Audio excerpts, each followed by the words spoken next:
अगस्त्यहृदयस्तोत्रमहामन्त्रस्य अगस्त्यो भगवान् ऋषिः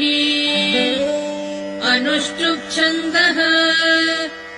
श्रेयादियात्मा सूर्यनारायणो देवता निरस्ताशेषविघ्नतया ब्रह्मविद्यादिसिद्ध्यर्थे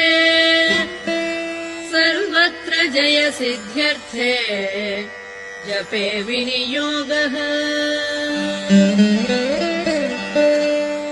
ध्यानम् जयतु जयतु सूर्यम्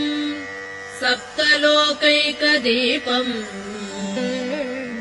किरणशमितपापक्लेशदुःखस्य नाशम्